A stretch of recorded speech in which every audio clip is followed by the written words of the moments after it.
Christianity is the most popular and widespread religion in the world, and it is no less prevalent here, having been the official state religion since the end of the Roman era. And yet, Christianity in Britain has a long, complicated, and controversial history. And so, in this episode of the Present History podcast, we will be examining this history from the Roman era until now. So, let's delve in to a history of being Christian and British.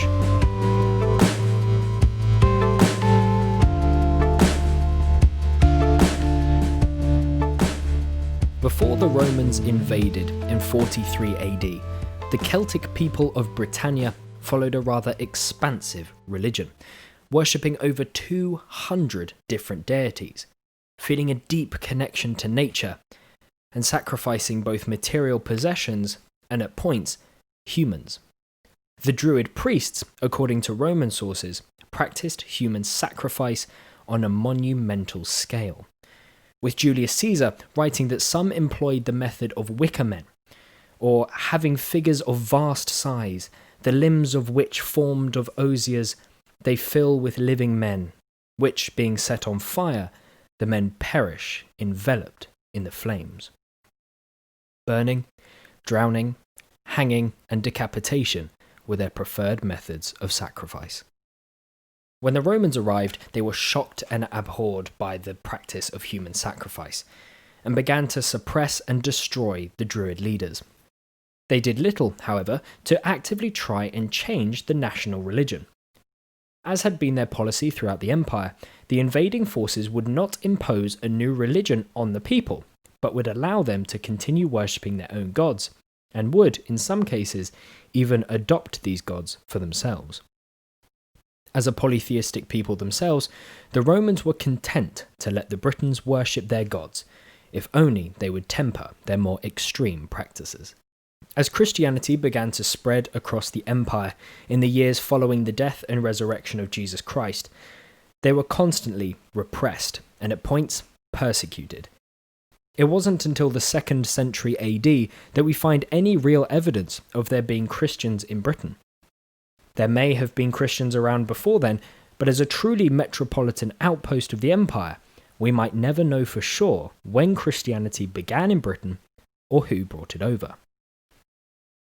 By the end of the Romano-British era, most, if not all, of the population were Christian. They were building early churches, settlements, and structures, which were to be raided and destroyed by the new invasions of Saxons. The Saxons began to try and replace British Christianity with a kind of Germanic polytheism. Despite this, Christianity thrived in Wales and successfully spread to Ireland, later reaching Scotland in the 5th and 6th centuries.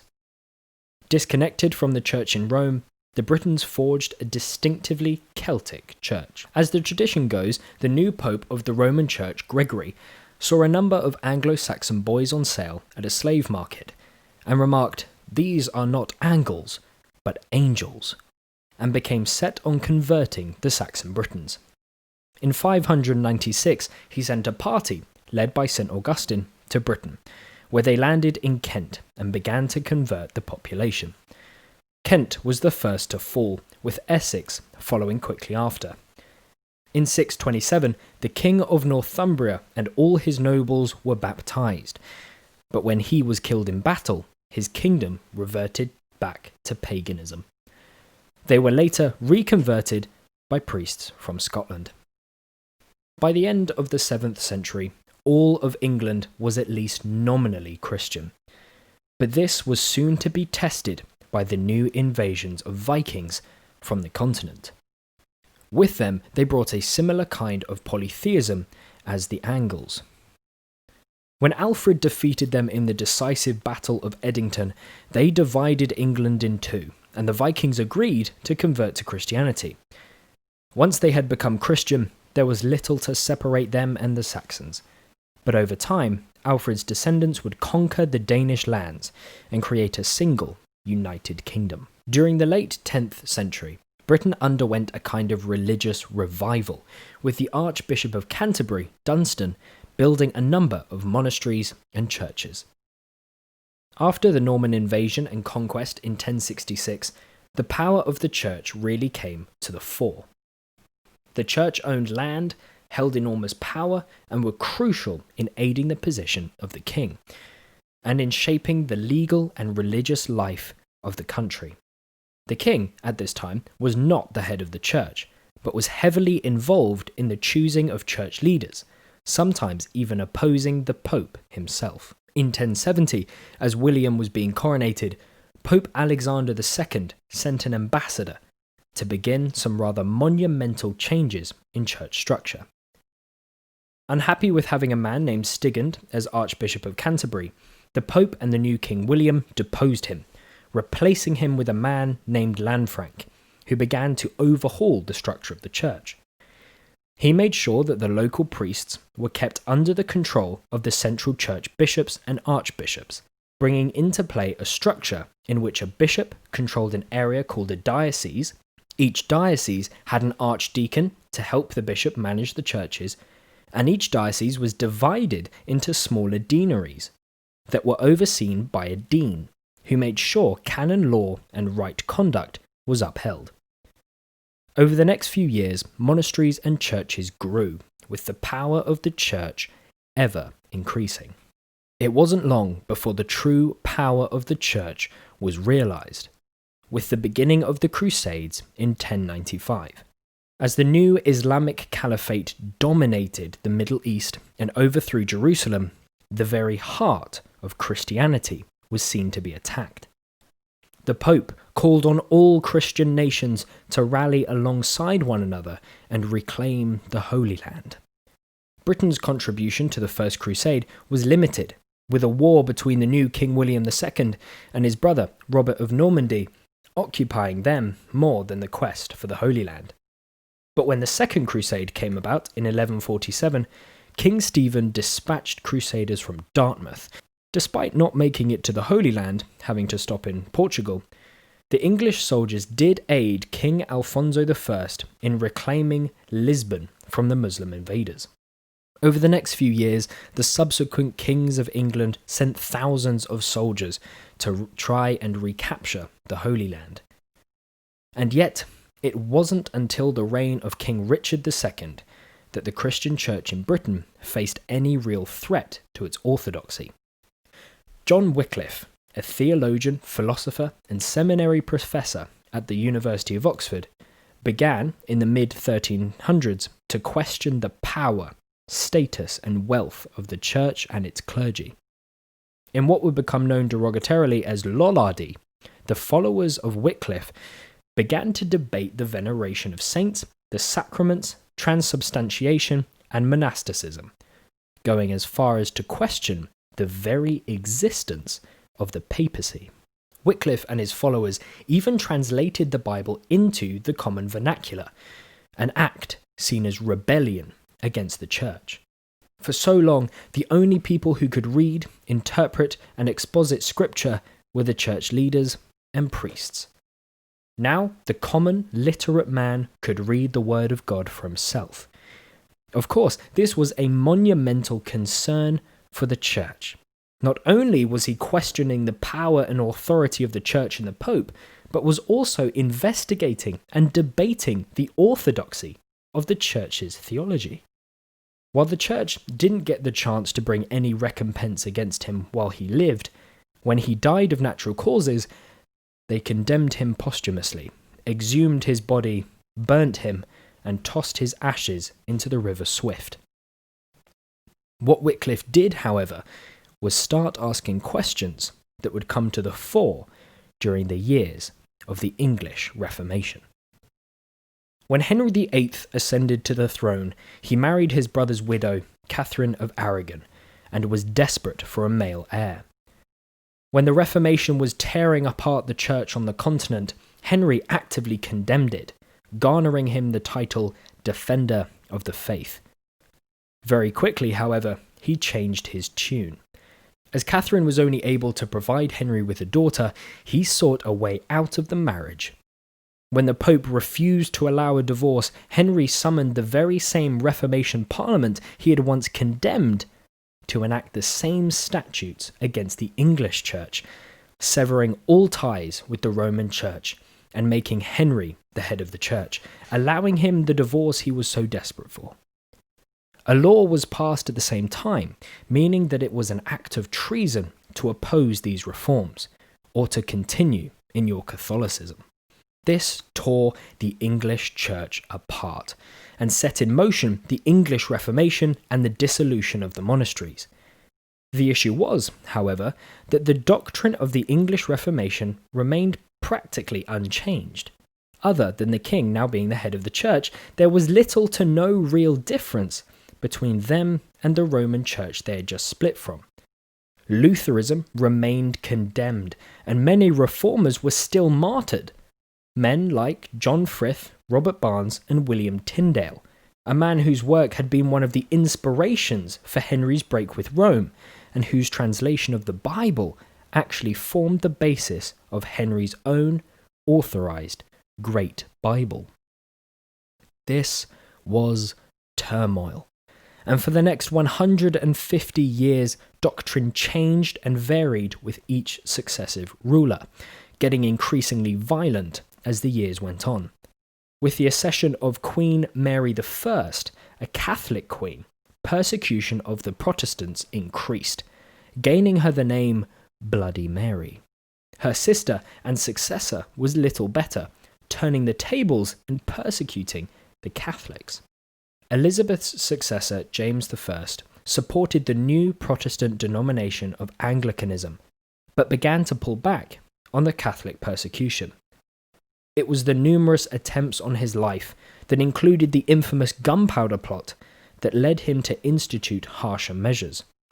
James also oversaw the production of an authoritative English Bible, which would become one of the most widely used translations of Bible in history, the King James Bible.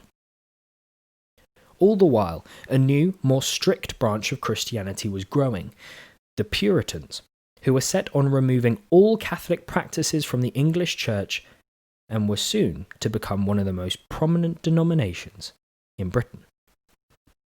As the 17th century dawned, so did the tenure of a new Archbishop of Canterbury. William Laud was deeply opposed to these Puritans, and the new king, Charles I, wholeheartedly supported this view. The Puritans thought Laud was too close to Catholicism, as he valued the decorations and ceremony in church, and feared that he would be the inadvertent beginning of a new Catholic resurgence. At this time, the church in Scotland was separate and different from the church in England. Charles sought to bring a sense of unity and conformity to all churches, thereby attempting to force Anglican observances into the Scottish Church. This sparked a riot that was soon to become a national resistance against the king. Charles formed an army and marched to the border, but lacking in funds and confidence, Charles agreed to leave the Scots alone, and the First Bishops' War ended without a battle. When Charles found out, however, that the Scots had been communing with France, he again decided to launch an attack. This time, he called a parliament meeting, and they insisted on discussing the grievances they had with the king, and showed themselves to be deeply opposed to a war with the Scots. Charles, frustrated by this, dissolved the parliament, raised an army on his own, and went to fight the Scots. This was a disaster, and Northumbria was lost to the invading Scottish forces. Returning with his tail between his legs, Charles was forced to call a second parliament. When another revolt broke out, this time in Ireland, and Charles once again decided against discussing the issues with Parliament and went about raising another army on his own, a civil war was becoming ever more possible. And at the Battle of Edge Hill in 1642, the English Civil War began. For the next 7 years, Britain would be at war and the parliamentary forces would emerge victorious. Oliver Cromwell, a devout Puritan, was declared Lord Protector of Britain in 1653, and had moral and religious reforms at the heart of his policy. He was particularly opposed to Catholics and Quakers. He even went as far as to launch a campaign into Ireland to destroy the Catholics. In England, Cromwell began to bring in reforms that would mirror and enforce his Puritan values. As they believed work was one of the main ways to get into heaven, pointless employment was looked down upon, and so Cromwell oversaw the shutting down of inns, theatres and sports. Boys caught playing football on a Sunday would be whipped as punishment. Those who swore would be fined, and those who continued to swear could be thrown in prison. He banned Christmas, as it had supposedly strayed too far from its religious roots, and even went as far as to have soldiers patrolling the streets to confiscate food being cooked for Christmas celebrations. He changed Britain into a strict military Puritan state, and the people hated him for it. Many independent churches were formed during this time too, in opposition to the Puritan Protestantism that Cromwell was enforcing. When he died in 1658, the monarchy was restored and Charles II became king in 1660. Although Charles himself was not very religious, he oversaw a crackdown on these new independent churches, seeking to restore Anglicanism as the state denomination. They passed a series of acts called the Clarendon Code, a series of laws to persecute nonconformists, and the Corporation Act of 1661 that said all officials in towns must be members of the Church of England. All of this was set back by the accession of his successor, James II, a proud and open Catholic. He quickly appointed Catholics to powerful positions and repealed the laws that discriminated against them and non-Anglican Protestants. This changed once again the religious landscape of Britain, and yet, as is becoming a common theme, was immediately opposed when James was deposed in 1688. A Bill of Rights was brought in that forbade a Catholic from ever becoming king or queen, and no reigning monarch could marry a Catholic. The nonconformists fared a little better, being allowed their own places of worship, their own teachers and preachers, but were still banned from holding any government position or attending university. As the 18th century rolled around, all this denominational turmoil birthed a kind of religious apathy, where enthusiasm for Christianity and church attendance dwindled. And yet, the seeds of revival were there. By the mid-18th century, a fervency was beginning to be born again, with the likes of George Whitefield and John Wesley beginning their ministries. Wesley travelled around England, beginning a new movement called the Methodists. Both Whitefield and Wesley found England to be fertile ground, with the industrialisation process creating a swathe of working-class poor, and the church neglecting their plight. Hundreds experienced emotional conversions under Whitefield's fiery preaching.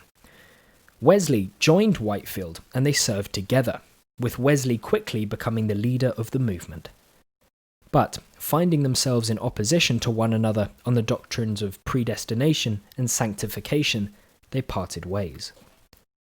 It was Wesley's natural organisational prowess that eventually formed his followers into a new denomination.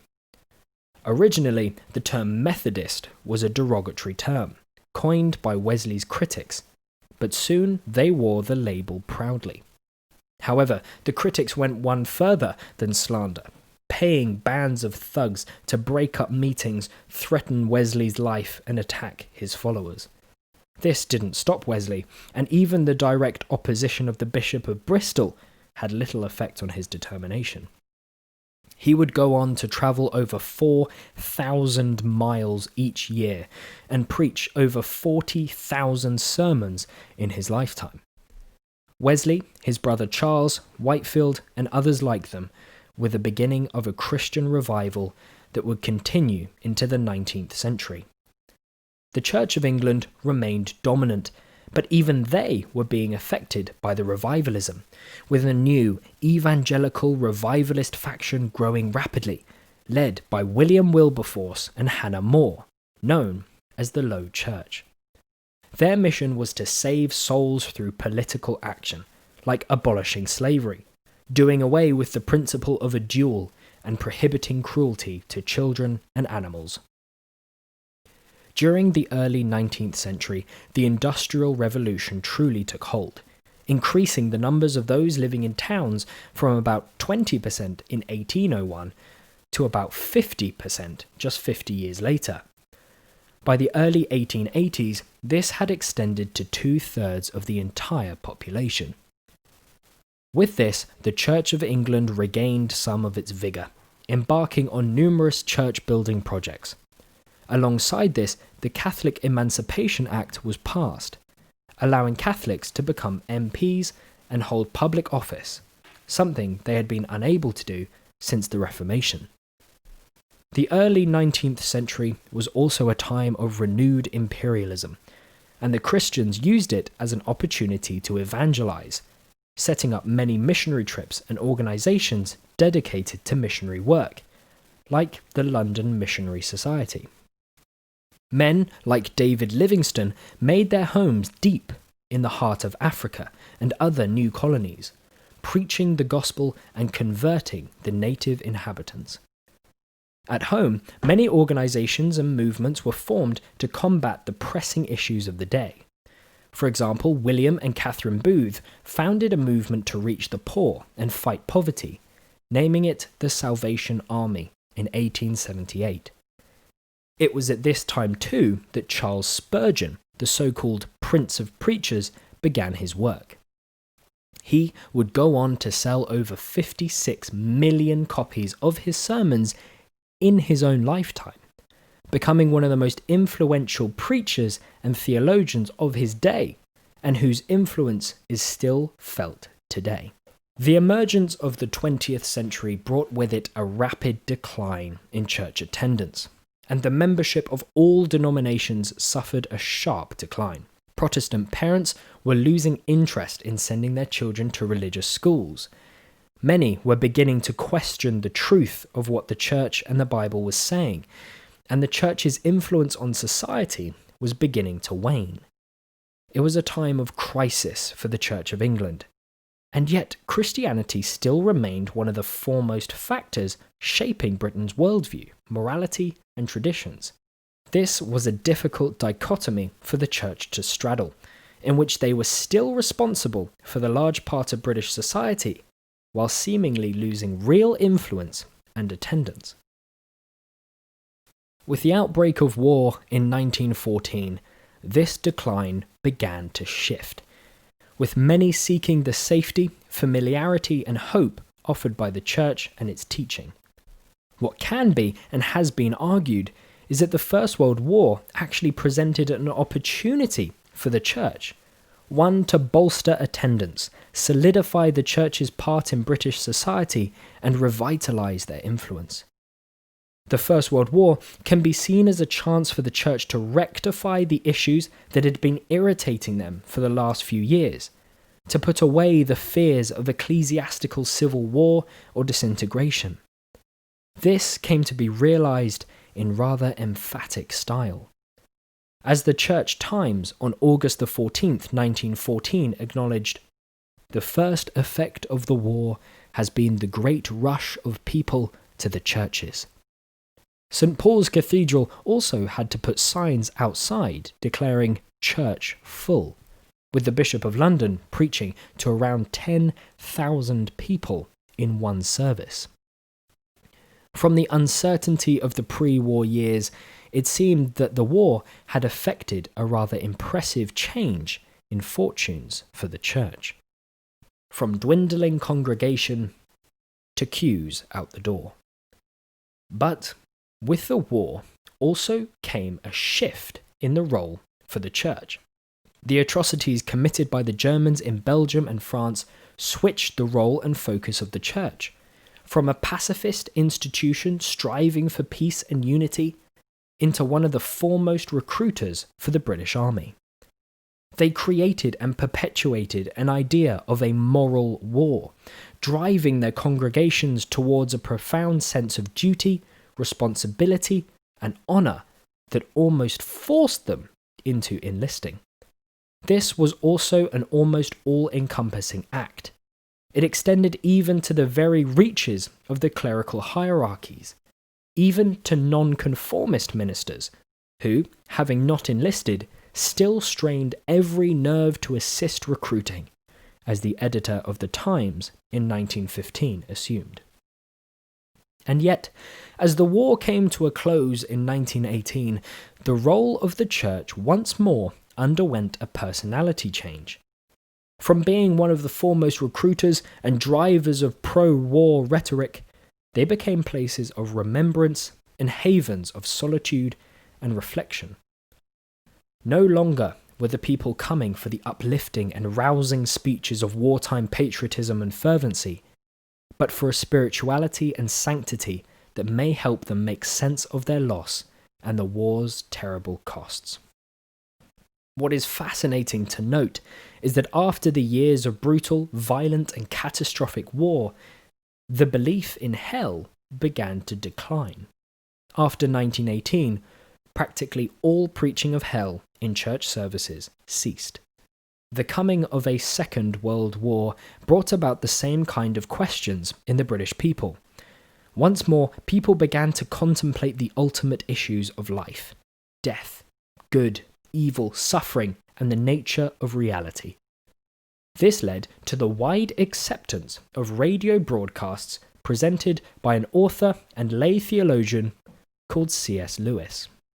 According to Jeffrey Overstreet of Seattle Pacific University, there was only one voice more recognizable on the radio than Lewis's, the voice of Winston Churchill, the Prime Minister.